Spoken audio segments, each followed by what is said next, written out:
అక్రమాలను నిరోధించేందుకు తెలంగాణ ప్రభుత్వం భూభారతిని తీసుకువచ్చింది. ఇప్పుడు అందులో కూడా గోల్మాల్ జరుగుతోంది. ప్రభుత్వం కాస్త ఆలస్యంగా కళ్ళు తెరిచినట్లుగా ఉంది.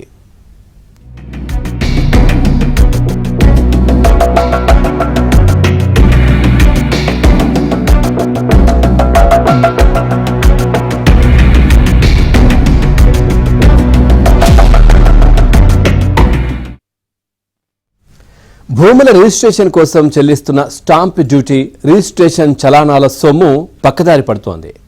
ప్రభుత్వ ఖజానాకు జమ కాకుండా కొందరు మీసేవ, స్లాట్ బుకింగ్ కేంద్రాల నిర్వాహకుల జేబుల్లోకి చేరుతోంది. స్టాంప్ డ్యూటీ, రిజిస్ట్రేషన్ చలానా రసీదులపై చెల్లించే మొత్తం సరిగానే ఉంటున్నా ప్రభుత్వం ఖజానాలో మాత్రం అతి తక్కువగా ఉంటోంది. ఇక స్లాట్ బుకింగ్ విధానాన్ని అడ్డుపెట్టుకుని అక్రమార్కులు రెచ్చిపోతున్నారు.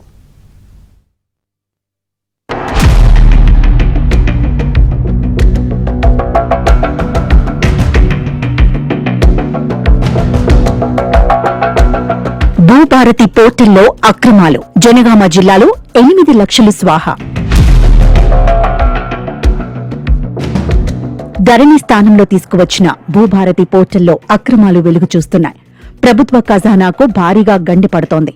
జనగామ జిల్లాలోని ఒక్క రోజులో 8 లక్షల రూపాయల అక్రమాలు వెలుగు చూడటంతో రాష్ట్ర వ్యాప్తంగా ఎన్ని అవకతవకలు జరిగి ఉంటాయోననే ఆందోళన వ్యక్తమవుతోంది.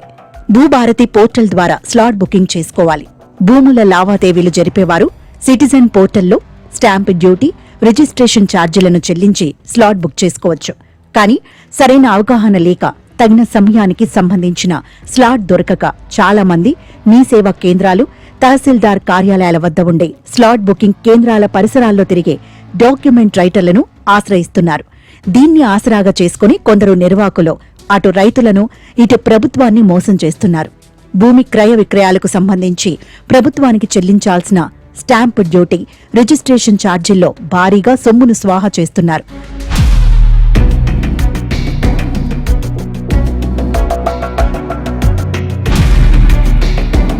భూమిని కొనుగోలు చేసే వ్యక్తి స్లాట్ బుక్ చేసుకుని రిజిస్ట్రేషన్ ఛార్జీలను ఆన్లైన్లో చెల్లిస్తున్న నేపథ్యంలో చలానాల సొమ్ము జమలో తేడాను ఇటీవలి జనగామ జిల్లా అధికారులు గుర్తించారు.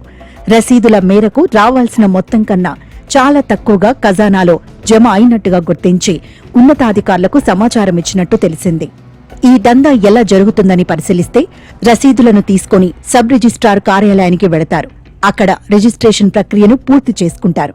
అయితే కొనుగోలుదారులు చెల్లించిన ఫీజుకు సంబంధించిన వివరాలు రసీదులపై సరిగానే కనిపిస్తున్నా ప్రభుత్వ ఖజానాలో మాత్రం తక్కువగా జమ అవుతున్నట్టు బయటపడింది.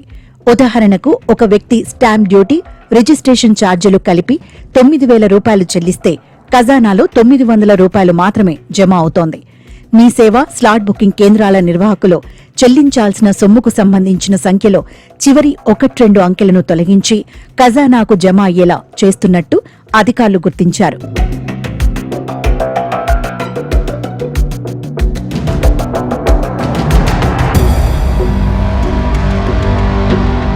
మిగతా సొమ్మును వ్యక్తిగత ఖాతాలకు మళ్లించుకున్నట్టు తేల్చారు. అయితే భూభారతి పోర్టల్ హ్యాక్ చేస్తున్నారా, మరే మార్గంలోనైనా చేస్తున్నారా అన్న వివరాలు పూర్తిస్థాయి విచారణ తర్వాత బయటికి రానున్నాయి. ఓ ప్రత్యేకమైన ఆన్లైన్ లింక్ ద్వారా ప్రభుత్వ ఖజానాకు తక్కువ మొత్తంలో, వ్యక్తిగత ఖాతాలకు ఎక్కువ మొత్తంలో వెళ్లేలా చేస్తున్నట్టుగా ప్రచారం జరుగుతోంది. ఉన్నతాధికారుల ఆదేశాలతో రెవెన్యూ అధికారులు, పోలీసులు గుట్టుగా విచారణ చేపట్టారని తెలుస్తోంది. జనగామ జిల్లాకు చెందిన 2తో పాటు పక్క జిల్లాకు చెందిన ఒక మీ సేవా నిర్వాహకుడిని అదుపులోకి తీసుకుని ప్రశ్నిస్తున్నారని సమాచారం.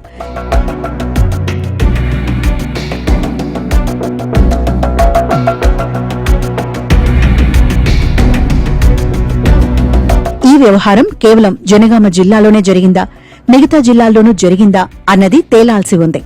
సీసీఎల్ఏ అధికారులకు కూడా ఈ వ్యవహారంపై సమాచారం అందించినట్టు తెలిసింది.